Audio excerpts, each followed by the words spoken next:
Good morning and welcome to Sunday service. Today, we'll be having a look at the beliefs and practices of the church, observing personal integrity, and seeing what it is, how it works, and why it would be something that will be important to have. Then also we'll be going into the topic for this Sunday. So we see children running around and enjoying life, but have you ever took into consideration that they too have something that they are striving for? Well, we'll take a look at what the goals of a child are so that we can work with them to attain their goal. Let us start with the reading of the Creed of the Church of Scientology. We of the church believe that all men of whatever race, color, or creed were created with equal rights, that all men have inalienable rights to their own religious practices and their performances, that all men have inalienable rights to their own lives, that all men have inalienable rights to their sanity, that all men have inalienable rights to their own defense, that all men have inalienable rights to conceive, choose, assist, or support their own organizations, churches, and governments, that all men have inalienable rights to think freely, to talk freely, to write freely their own opinions, and to counter or utter or write upon the opinions of others, that all men have inalienable rights to the creation of their own kind, that the souls of men have the rights of men, that the study of the mind and the healing of mentally caused ills should not be alienated from religion or condoned in non-religious fields, and that no agency less than God has the power to suspend or set aside these rights, overtly or covertly. And we of the church believe that man is basically good, that he is seeking to survive, that his survival depends upon himself and upon his fellows and his attainment of brotherhood with the universe. And we of the church believe that the laws of God forbid man to destroy his own kind, to destroy the sanity of another, to destroy or enslave another's soul, to destroy or reduce the survival of one's companions or one's group. And we of the church believe that the spirit can be saved, and that the spirit alone may save or heal the body. Now, let's have a look at personal integrity. How would that relate to the creed? How would that relate to the topic of this Sunday? How can you use personal integrity? What is it even anyway? So, you'll hear me say observe quite often. But what does it mean to observe? The definition of observe is a verb itself. To observe is an action word. It's something that you do. And it means to notice or perceive something and register it as being significant. This comes from the Old French, observer, then from Latin, observere, to watch, which would be the ob, towards, servere, attend to, or look at. So now, let's have a look at personal integrity. What is true for you is what you have observed yourself. And when you lose that, you have lost everything. What is personal integrity? Personal integrity is knowing what you know. What you know is what you know. And to have the courage to know and say what you have observed. And that is integrity. And there is no other integrity. Of course, we can talk about honor, truth, all these things, these esoteric terms. But I think they'd all be covered very well if what we really observed was what we observed. That we took care to observe what we were observing, and that we always observed to observe.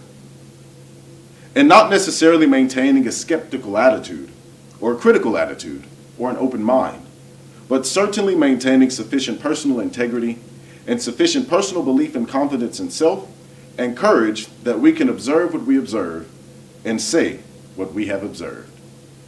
Nothing in Dianetics and Scientology is true for you unless you have observed it, and it is true according to your observation. That is all. So, Now you have it. Personal integrity is knowing what you know. So, look at the things that you know, and look at the things that you can know through your own observation as we go into the topic for today. Now, as you hear these things, you could also reflect upon your own life and your own childhood as you hear about the child's goals. The child in this society is denied any responsible position of any kind whatsoever. With his first breath, he begins to be denied the independence for which he as an organism seeks. After that, he is cared for one way or the other. He is fitted into some sort of mold with which people think is very desirable. But his independence, his freedom of action, is being cut off in all directions. He has, fortunately for him, one goal: to grow up. He might have minor goals, but this goal of growing up is his one saving grace. He can salvage himself on that alone, unless he is carefully taught not to grow up. If he is taught sufficiently that his growing up is something that will result in a bad state of affairs for him, and that the desirable thing to do is remain a child, he has been robbed of the one goal which would carry him forward. You cannot overestimate the effect this has on a child. You look around in the society and you will find that children who have received too large a bonus for being children are those who are progressing least satisfactorily. All the concentration in the whole family is given to the child, and the child is given importance as a child way out of relationship to importance as an adult. In other words, if little Willie suddenly runs into the room, knocks over a lamp, and spills some sticky pineapple juice on a guest suit, why, that's just fine. We pat little Willie on the head and we take him out to give him some more pineapple juice because he lost it. And then we say, well, he's only a little child. He doesn't know any better. And this general line of training toward children gives a very high priority to remaining a child. And actually, who would want to be an adult in such a family? So the child is left with the feeling that he wants to stay being a child. This is not rare today. It was rare 70 years ago, but it is not rare today. So now we look over this goal the child has, the goal of growing up, and we find out how he gets the idea that growing up is desirable. He only has one model about this, that is to say, the grown-up. He knows he's growing. Physiologically, he has this big goal. He has enormous energy. He has good repair and healing qualities. He is geared up to be very energetic and active, and he has a goal. And he looks around him and he says, now, let's see, I'm growing up. Now, what will I be when I grow up? And his answer is, I will be an adult. He looks around and he takes a look at the adults around him. Here's Mama, whose whole concentration must be a sort of waiting maid to children. Well, we don't want to be Mama. She never has any fun.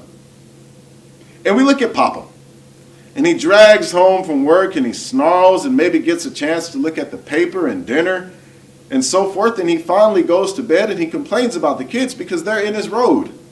And we look at Papa and he isn't very elegant either. Well, that's another grown-up. By this time, a kid starts to scratch his head and he says, what is this being grown up? I want to stay a kid because look, we get waited on, we get food, we get clothing, we have no responsibility whatsoever, and to the dickens with these adults. That's about, actually, what you would get if you sum this thing up. Now maybe we are talking along the lines with which you don't particularly agree. But we can say this, that a child is faced with a very strange world. In this world, the child has foisted off on him other concepts. Continually, people are forcing upon him things which actually don't make very good sense. They don't. If you could ever detach yourself from being attached to this thing we call reality, in this society and step back and take a look at it for what it is, we will see that a child, much like Viewpoint, he knows that he likes to run and play, and he has the idea that other people ought to like running and playing. And then we look at this large section of society, and it believes that running and playing is very wicked indeed, or it's not done, or something of the sort. Oh, it's all right to go to a golf course and push a little white ball around, but don't really have a good time. The child is continually confronted with these inconsistencies. It is a completely insane world as far as he's concerned when he first steps into it. There's all sorts of strangenesses with which he is confronted. He is confronted with the strangeness of his own complete unimportance. That's the first thing. Everybody has agreed that all a child is supposed to do is go and play or go to school and listen. And get rid of him over here and get rid of him over there and push him around over here someplace and say, well, yeah, you can go sit down and watch television, but don't make any noise. He isn't supposed to talk. He isn't supposed to walk. He isn't supposed to sit. He's pretty anchored.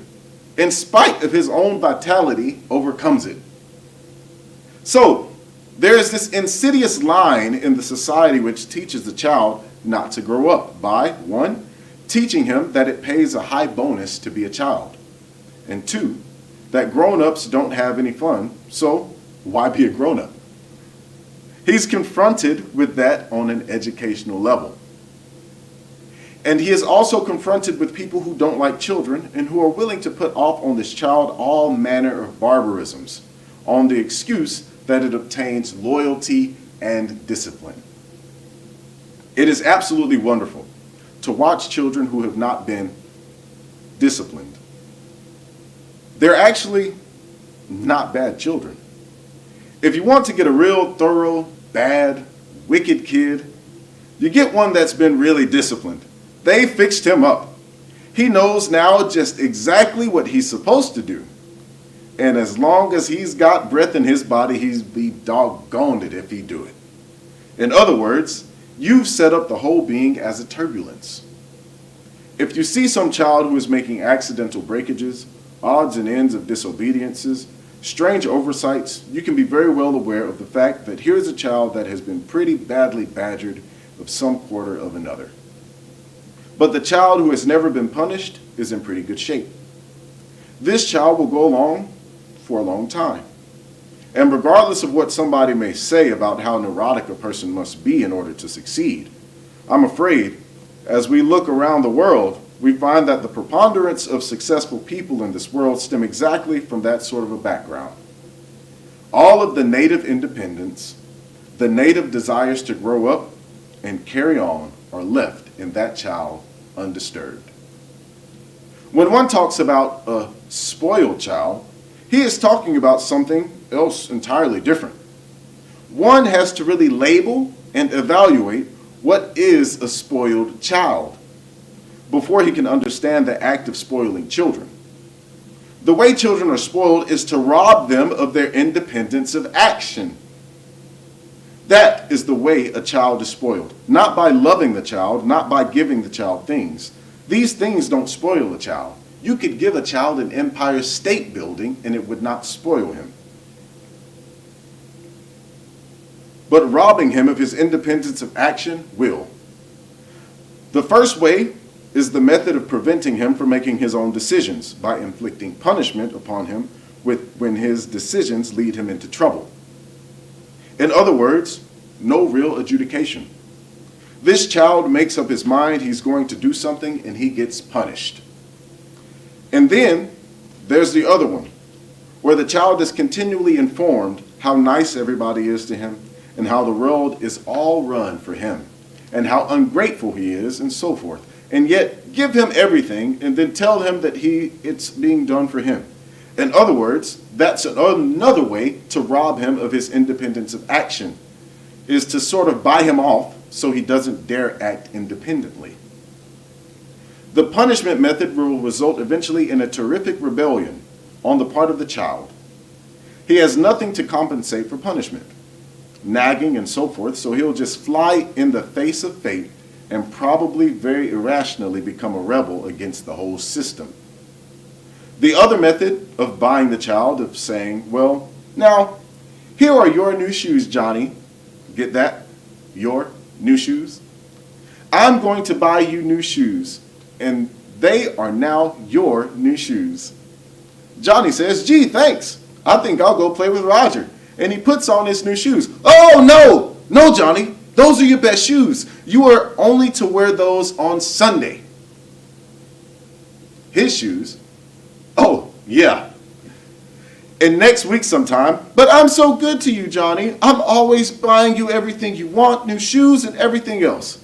Well, by this time, his wits on an educational level just start to spin slightly because obviously they weren't his shoes. In other words, he is deprived of his pride of ownership. He is deprived of his independence of action simply by having them bought away from him all the time. The spoiled child is the child whose decisions have been interrupted continuously and who is robbed of his independence. No child ever was spoiled by affection, by sympathy, by kindness, by understanding, or even by indulgence. Scientology contains a wealth of information about the raising of children, and in today's world, it's information that should be known for the good of society. Study the booklet Children, where much of it can be found. You can also find this information in the comprehensive Scientology handbook. Arm yourself with this knowledge and help make a better world. So, now with that, you can observe these things for yourself. And then you can take a fresh new look at how a child operates and how you operate with children. So from there, you can help a child attain the goals in which he has for himself. Because we all know that a child would like to grow up so that he can do big boy things. Now, I look forward to seeing you all next Sunday as we're going to be enjoying the start of a brand new month. And we'll be ending Sunday service with the Scientology prayer for total freedom. May the author of the universe enable all men to reach an understanding of their spiritual nature. May awareness and understanding of life expand so that all may come to know the author of the universe. And may others also reach this understanding which brings total freedom. At this time, we think of those whose liberty is threatened, of those who have suffered imprisonment for their beliefs, of those who are enslaved or martyred, and for all those who are brutalized, trapped, or attacked. We pray that human rights will be preserved so that all people may believe and worship freely, so that freedom will once again be seen in our land. Freedom from war and poverty and want. Freedom to be, freedom to do, and freedom to have. Freedom to use and understand man's potential, a potential that is God-given and God-like. And freedom to achieve that understanding and awareness that is total freedom. May God let it be so. Thank you for coming to Sunday service, and I look forward to seeing you next Sunday. Have a great day.